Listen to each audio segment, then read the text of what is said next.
नमस्कार साथियों, एग्जाम साथी यूट्यूब चैनल में आप सभी का स्वागत है। दोस्तों, इस वीडियो में हम खुलासा करेंगे राजस्थान कर्मचारी चयन बोर्ड के घोटाले के बारे में और सबूतों के साथ। जी हाँ दोस्तों, ये पार्ट 2 है। इससे पहले हमने इस घोटाले को लेकर के पार्ट 1 भी बनाया है। अगर आपने वो वीडियो नहीं देखा है तो आप चैनल की प्लेलिस्ट में जाकर के चेक कर सकते हैं। दोस्तों, बहुत ज्यादा बड़ा वीडियो नहीं बनाएंगे क्योंकि इंटरेस्ट लोगों का है शॉर्ट में वीडियो को देखना, इसलिए बहुत ही शॉर्ट एंड स्वीट तरीके से सारे सबूतों के साथ और कुछ सवालों के साथ आपके सामने हम ये वीडियो प्रस्तुत कर रहे हैं, जिसमें राजस्थान कर्मचारी चयन बोर्ड किस तरीके से नवाचार के नाम पर घोटाले कर रहा है और बेरोजगार युवाओं के साथ एक तरीके से धोखा कर रहा है। तो चलिए वीडियो को बिना किसी देरी के शुरू करते हैं। सबसे पहले तो दोस्तों सबूत नंबर 1 आपके सामने है। ये एडमिट कार्ड एक कैंडिडेट का है। हालांकि ये अब पब्लिक प्लेस में पहले से ही है, तो इसलिए ये आइडेंटिटी किसी की यहाँ पर हम रिवील करना ये हमारा उद्देश्य नहीं है, बल्कि जो सच्चाई है उसको सामने लाना है। यहाँ पर आप देख सकते हैं ये एक कैंडिडेट है जिनका की ये physical training instructor direct recruitment 2022 का एक एडमिट कार्ड है, जिसमें इन्होंने फिजिकल ट्रेनिंग इंस्ट्रक्टर के लिए अप्लाई किया था। अब एप्लीकेशन नंबर सारी चीजें यहाँ पर आप देख सकते हैं। इन्होंने जब आवेदन किया था, जब सबमिट किया था, वो तारीख आप देख सकते हैं 22 जुलाई 2022। ठीक है, उसके बाद में एप्लीकेशन प्रिंटिंग डेट भी इसमें दिखा रहा है 7 अगस्त 2024। तो दोस्तों एडिट डेट देखिए दोस्तों, 24 जुलाई 2024, यानी 2 साल बाद में इस एप्लीकेशन फॉर्म में एडिट किया गया है 11:47 AM को, सुबह के टाइम में। तो दोस्तों ये कैसे संभव है, जबकि इस भर्ती के लिए राजस्थान कर्मचारी चयन बोर्ड ने कोई नोटिफिकेशन या कोई ऐसी प्रक्रिया नहीं जारी की कि भाई 2 साल बाद में इसमें एडिट किया जा सकता है।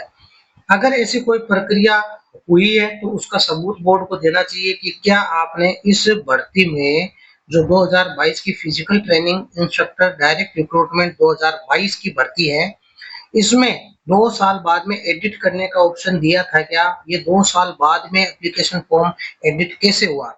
और केवल यही नहीं है दोस्तों, अगर आप जांच करेंगे तो जितनी भी भर्तियां हुई है पिछले 4-5 सालों में, उनमें सब में आप देखोगे कि इसी तरीके से फर्जीवाड़ा करके और लोगों के एप्लीकेशन फॉर्म्स एडिट किए गए हैं। अब जब एप्लीकेशन फॉर्म्स एडिट किए जा सकते हैं तो आप अंदाजा लगा सकते हैं कि जो ओएमआर बोर्ड में जमा हुई है वो भी एडिट की जा सकती है, क्योंकि ये बिना बोर्ड की मिलीभगत के ये सारी चीजें हो ही नहीं सकती कि कोई अपने घर पे बैठ के एडिट कर रहा हो।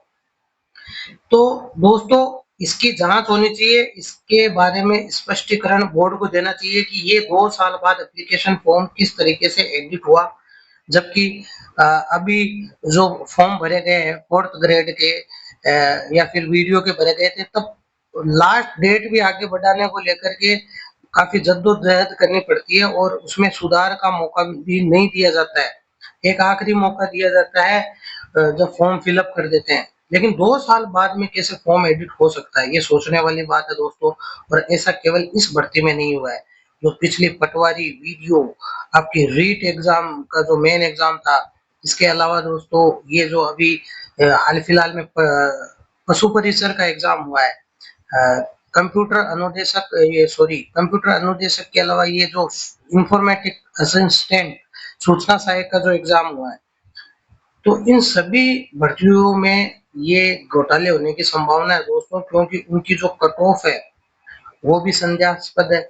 और यहाँ पर देखिए पशु परिसर भर्ती में किस तरीके से घोटाला हुआ है कि इन्होंने एक नया तरीका अपनाया है कि हम केवल एक मेरिट लिस्ट जारी करेंगे।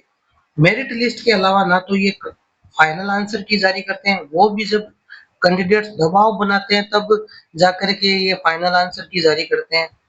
जब तक अभ्यर्थियों को ये पता ही नहीं रहता है कि कितने क्वेश्चंस चेंज हुए हैं, उनके मार्क्स कितने हैं, कट ऑफ लिस्ट में वो है कि नहीं है, कट ऑफ लिस्ट नहीं जारी करते हैं कैटेगरी वाइज। और इसी तरीके से स्कोर कार्ड भी जारी नहीं करते हैं, काफ़ी 1 महीने बाद तक ये स्कोर कार्ड जारी करते हैं, उससे भी ज़्यादा समय ले लेते हैं। जैसा पशु परीक्षण में हुआ, सूचना सहायक में हुआ, सब में हुआ। अब इसमें जो 6433 पद है पशु परीक्षण भर्ती में, इसमें इन्होंने 23,630 कैंडिडेट्स को क्वालिफाई किया। लेकिन इसमें कौन सा कैंडिडेट जेन्युइन है, वो कितने मार्क्स पर सेलेक्ट हुआ है, किसी को नहीं पता, क्योंकि कट ऑफ लिस्ट आज तक जारी नहीं की है इन्होंने। पशु परीक्षण की कट ऑफ कैटेगरी वाइज कितनी कट ऑफ पे जनरल का कैंडिडेट सेलेक्ट हुआ, कितने पे ईडब्ल्यूएस, कितने पे ओबीसी, एससी, एसटी सेलेक्ट हुआ है, उसका कोई आइडिया नहीं है। बस एक मेरिट लिस्ट दे दी है और इनकी जांच की नहीं जा सकती कि कितने मार्क्स वाला कैंडिडेट क्वालिफाई हुआ है, कितने वाला नहीं हुआ है। स्कोर कार्ड भी काफी समय बाद में जारी किए गए, वो भी कैंडिडेट्स ने लगातार मांग की तब जा करके। इसी तरीके से सूचना सहायक भर्ती में भी हुआ, उसमें भी स्कोर कार्ड काफी लेट जारी हुए, कट ऑफ लिस्ट है वो काफी देर से जारी हुई। इसमें देखो दोस्तों, अब पशु परीक्षण भर्ती में हुआ क्या, अलग अलग शिफ्ट में ये एग्जाम कराया गया। पहली शिफ्ट में आप देख सकते हैं 150 में से 3 क्वेश्चन डिलीट कर दिए। दूसरी शिफ्ट में 150 में से 1 क्वेश्चन डिलीट हुआ, चलो कोई बात नहीं। आगे आप देखो दोस्तों कि जो थर्ड शिफ्ट है उसमें 4 क्वेश्चन डिलीट कर दिए गए। चौथी जो शिफ्ट है दोस्तों, उसके अंदर इन्होंने 2 क्वेश्चन डिलीट किए। उसके बाद में 5वीं शिफ्ट में 2 क्वेश्चन डिलीट किए, और जो आखिरी की शिफ्ट है दोस्तों, इसमें मात्र 1 क्वेश्चन डिलीट किया। और उसके बाद में इन्होंने नीचे एक नॉर्मलाइजेशन का फॉर्मूला भी बताया कि किस तरीके से मार्क्स को आंकलन किया जाएगा। और इस फॉर्मूले के तहत जो स्केलिंग का फॉर्मूला अपनाया, उसके तहत रिजल्ट ये निकला कि जो सिक्स शिफ्ट है, इसमें से सबसे ज्यादा सिलेक्शन हुए, लगभग 40% के आसपास सिलेक्शन केवल इसी शिफ्ट में से हो गया। तो इस शिफ्ट के मार्क्स भी बढ़ा दिए गए, जबकि ये सबसे लास्ट में हुई। पूरा पैटर्न डिस्क्लोज हो चुका था, पूरा क्वेश्चन पेपर में क्वेश्चन रिपीट हो रहे थे।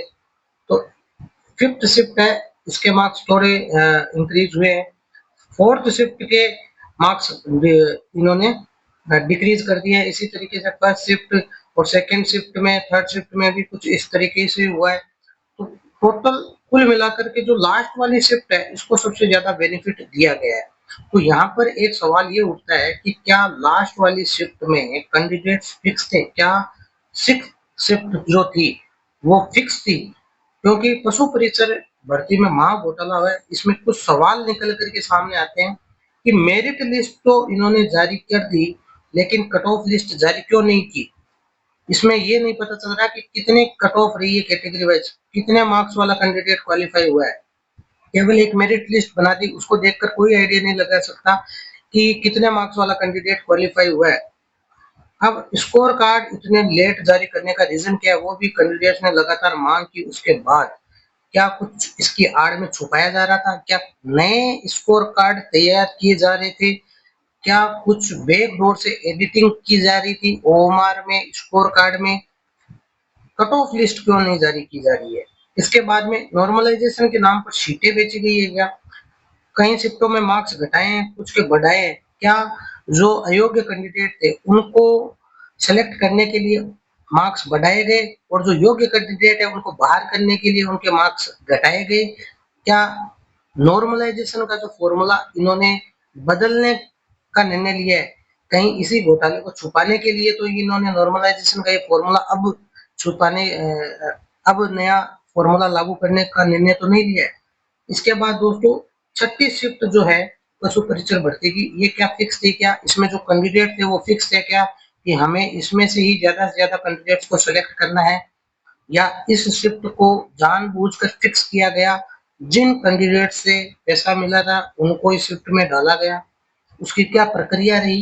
ये सारी पारदर्शिता से होना चाहिए काम दोस्तों। 150 में से कितने अंक वाला सिलेक्ट हुआ है पशु परीक्षण भर्ती में, ये आज तक नहीं पता चला।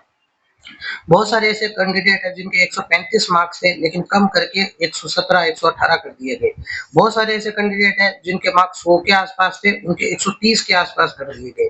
तो इसके पीछे का जो लॉजिक है वो बताया जाना चाहिए। केवल स्केलिंग कर दी ये नहीं चलेगा। स्केलिंग के पीछे क्या पारदर्शिता है वो आज तक समझ में नहीं आई। सारा का सारा बैकडोर से हो रहा है दोस्तों।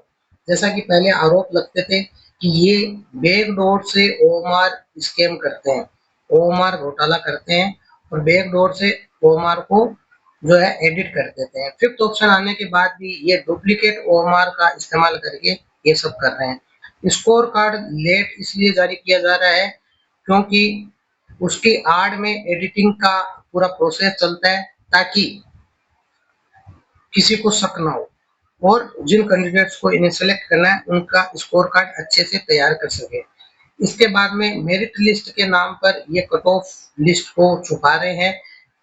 कैंडिडेट्स को पता ही नहीं चल रहा कि कितने मार्क्स वाला कैंडिडेट सेलेक्ट हुआ है और कितने मार्क्स वाला बाहर हुआ है। तो इसकी आड़ में भी बहुत कुछ छुपाया जा रहा है ताकि एक लंबा समय बीत जाने के बाद में कैंडिडेट्स को पता ही ना रहे कि मेरे मार्क्स कितने थे और मैं कितने मार्क्स में मेरे से कम मार्क्स वाला सिलेक्ट हुआ है या नहीं हुआ है, ये सारी चीजें छुप जाए।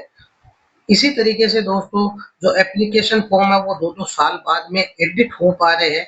इसका मतलब ये है कि बोर्ड के अंदर कुछ लोग ऐसे बैठे हैं या बोर्ड जानबूझ करके पिछले दरवाजे से ना केवल एप्लीकेशन फॉर्म एडिट करवा रहा है, बैकडोर एंट्री दिलवा रहा है। हो सकता है कि उन्होंने फॉर्म केवल अप्लाई ऐसे ही कर दिया हो, एग्जाम भी ना दिया हो, बाद में एडिट करके उनके ओएमआर और स्कोर कार्ड तैयार किए जा रहे हैं।